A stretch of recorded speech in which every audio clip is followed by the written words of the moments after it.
February 1990, Trump Plaza Casino. A Japanese man in a silk suit places $200,000 on the Baccarat felt. The dealer flips the cards and he wins. 45 seconds later, another $200,000. Wins again and again and again. 10 feet away, Donald Trump stands frozen, watching his casino hemorrhage cash. $5 million, $6 million, $7 million pouring into one man's chip stack. Trump's smile is long dead. His face has gone the color of ash. But here's the nightmare. Trump signed a contract that prohibits walking away. No stopping the game. They play until one of them goes broke. The gambler? Akio Kashiwagi, the warrior, who's never lost to a house on 3 continents. But here's what makes this stranger than any casino legend. Within 2 years, Kashiwagi will be found in his home near Mount Fuji, stabbed over 150 times. Nothing stolen, no arrest ever made. How did one gambler almost destroy Trump? And who wanted the warrior dead?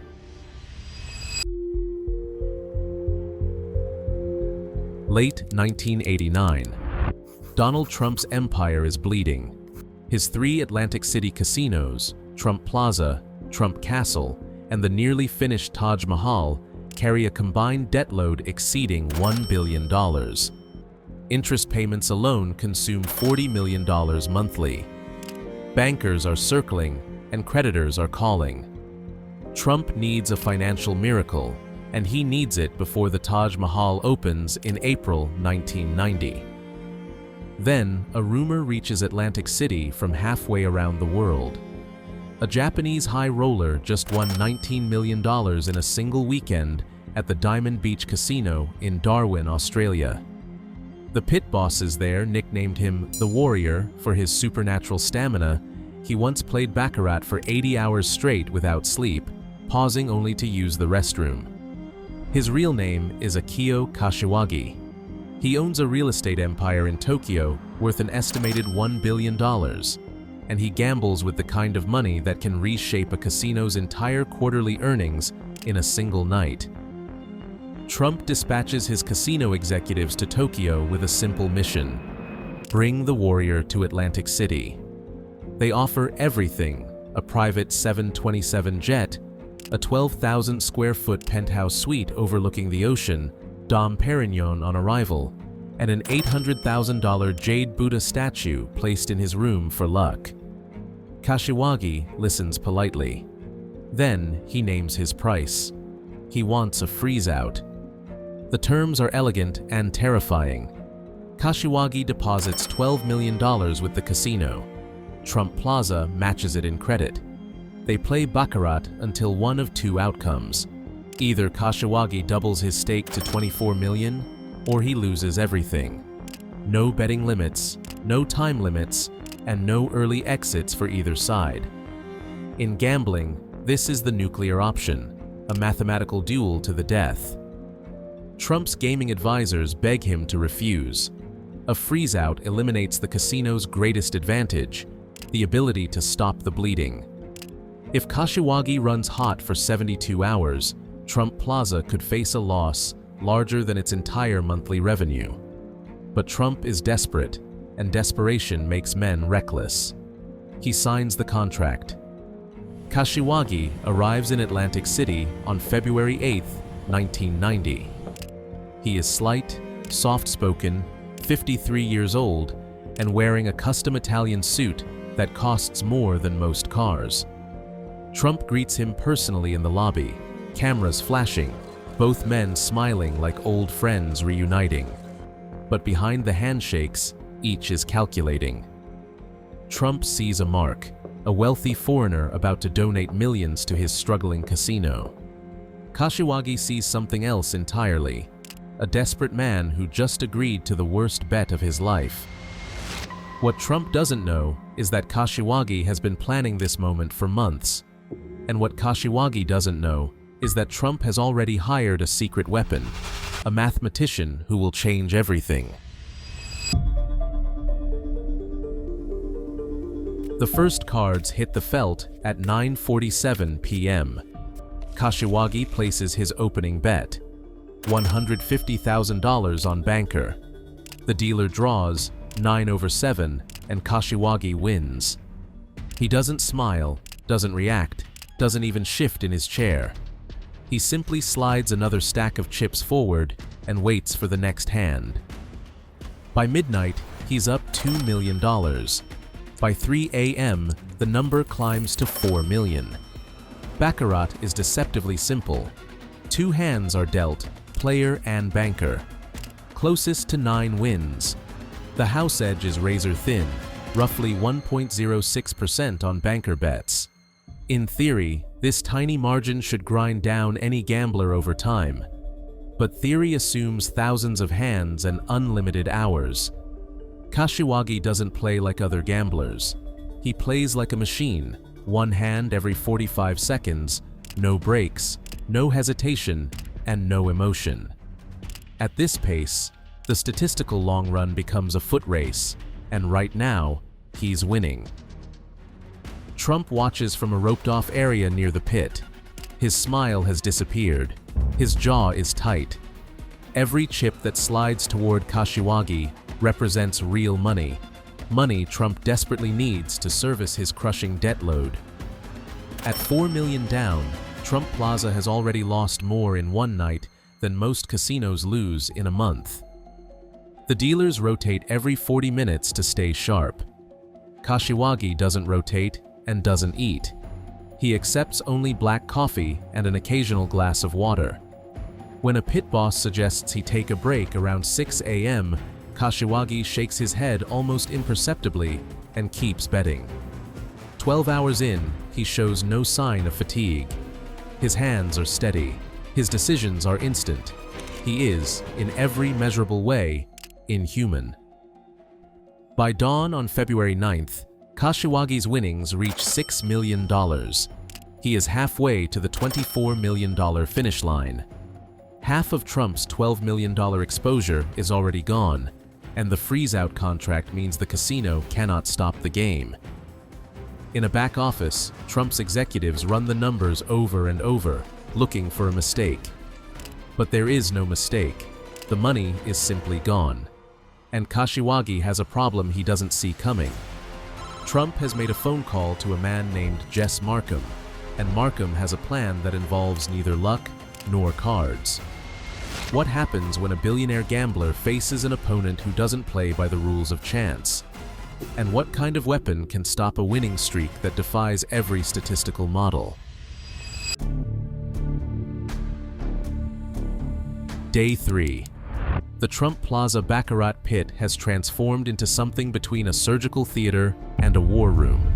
Security guards ring the perimeter. Executives hover near the phones. Dealers work in focused silence, their eyes tracking Kashiwagi's hands as he pushes another $200,000 into the betting circle.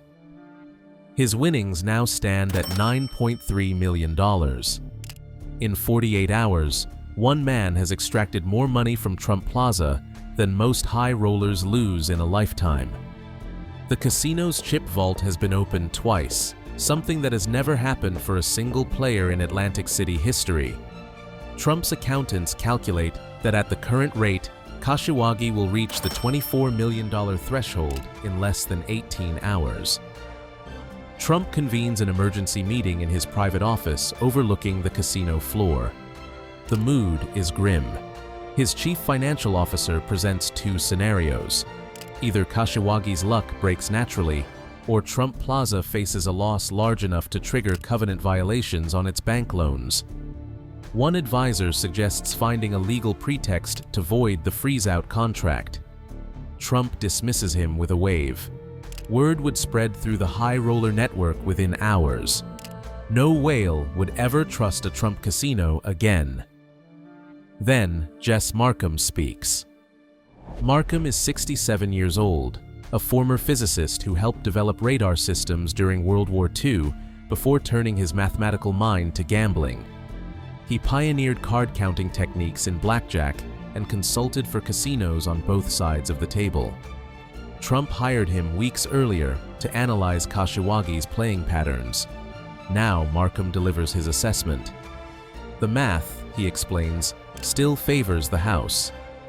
After 75 hours of continuous play, Kashiwagi's probability of remaining ahead drops to approximately 15%. The problem is psychological, not statistical.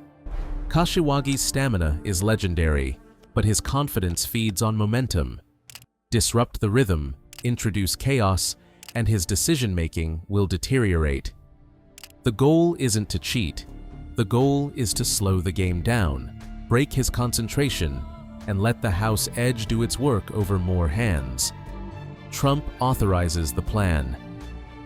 Within hours, the Baccarat pit undergoes subtle changes. The dealers rotate more frequently, every 20 minutes instead of 40. Each new dealer brings a slightly different shuffle speed, a different cadence. Some deal rapidly, some deliberately slow. Between shoes, floor supervisors introduce minor delays, deck verifications, chip audits, brief consultations that consume 3 or 4 minutes each. Kashiwagi notices. His eyes narrow.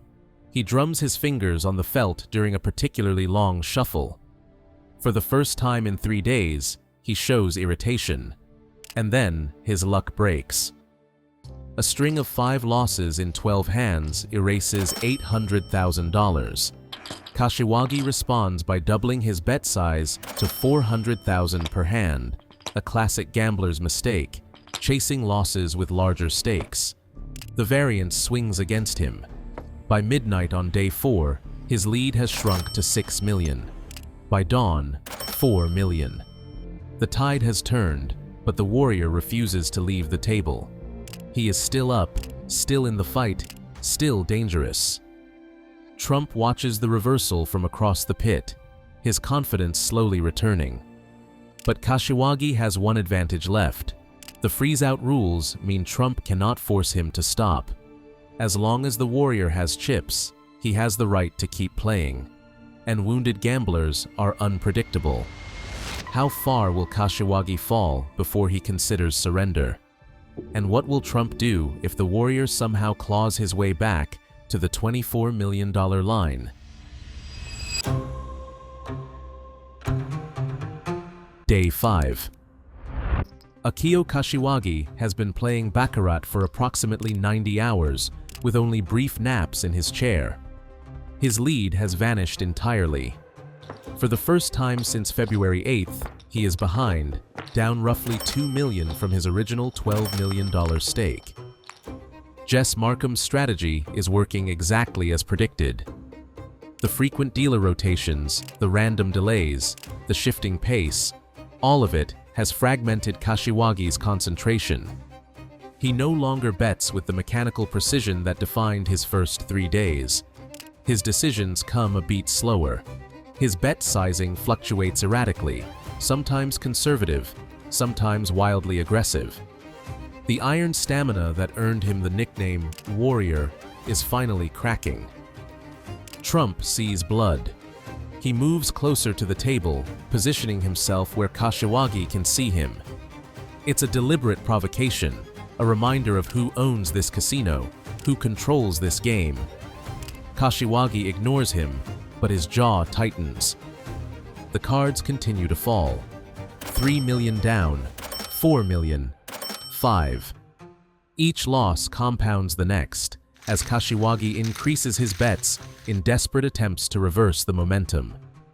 The same strategy that built his fortune in casinos across 4 continents is now accelerating his destruction. What makes a gambler like Kashiwagi lose more than he ever would through chance alone? The answer lies in psychology, not probability. Markham understood that winning streaks create a kind of invincibility complex. The gambler starts believing his intuition is superior, that he can feel the patterns in the cards. When the streak breaks, that same confidence becomes a trap. Rather than accepting the loss and walking away, the gambler doubles down, convinced the universe owes him a correction. The math says otherwise. The math says variance doesn't remember yesterday. By the end of day 5, Kashiwagi is down $8 million. His original $12 million stake has eroded to less than $4 million. The man who nearly bankrupted Trump Plaza now faces the real possibility of leaving with nothing.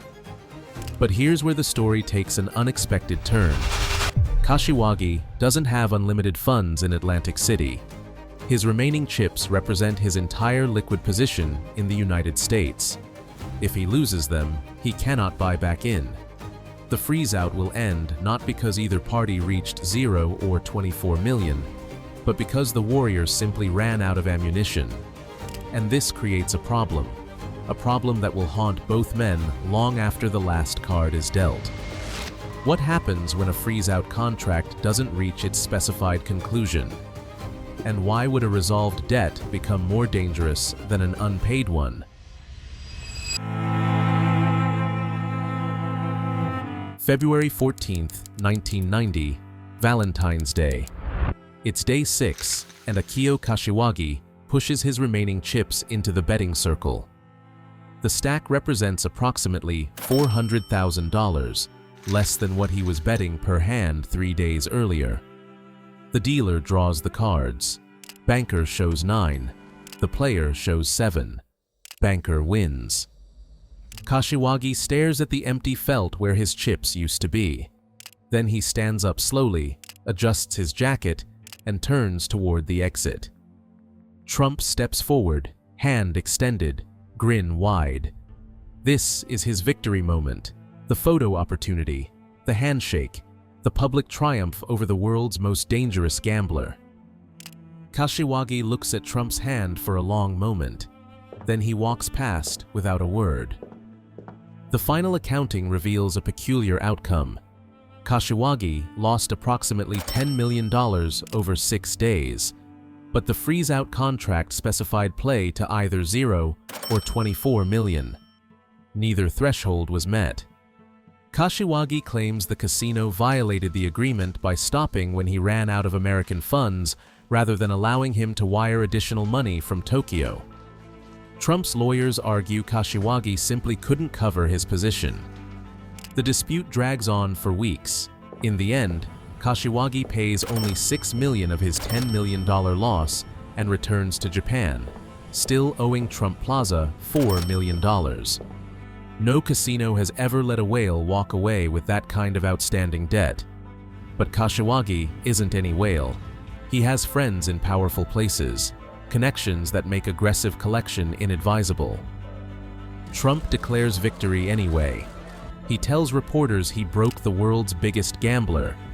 He frames the episode as proof that the house always wins.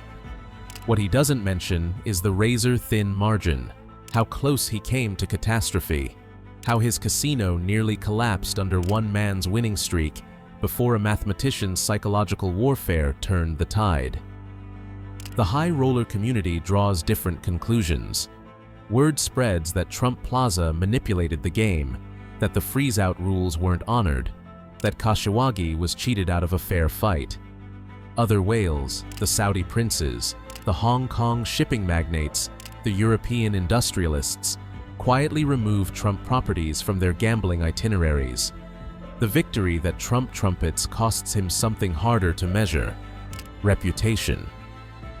22 months later, on January 3, 1992, a housekeeper arrives at Akio Kashiwagi's estate near Mount Fuji. She finds him in his living room, dead. He has been stabbed over 100 times with what investigators later determined to be a traditional Japanese sword. His safe is untouched. His valuables remain in place.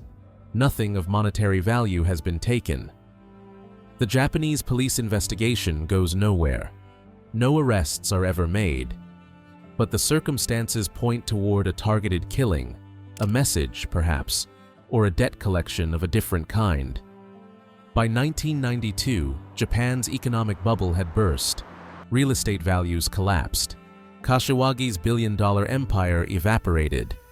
He owed money to banks, to casinos, to individuals whose patience for delayed payment had limits that courts couldn't enforce. At the time of his death, Kashiwagi still owed Trump Plaza $4 million. The debt was never collected. There's a saying in gambling, the house always wins. In the Trump-Kashiwagi showdown, that proved technically true. Trump Plaza survived. Kashiwagi lost. The math eventually did its work. But some victories cost more than defeats. Trump's casino empire would file for bankruptcy protection 4 times over the next 2 decades. The Taj Mahal, the project that drove him to accept Kashiwagi's dangerous freeze-out, never turned a sustainable profit. And the warrior himself paid the ultimate price, not at a Baccarat table, but in a quiet room overlooking Mount Fuji, killed for debts that had nothing to do with cards. The house won, but the game destroyed everyone who played it. If you want to see another story, but this time where the player humiliated the casino, check out my video on Don Johnson. That one ends with a twist you won't see coming.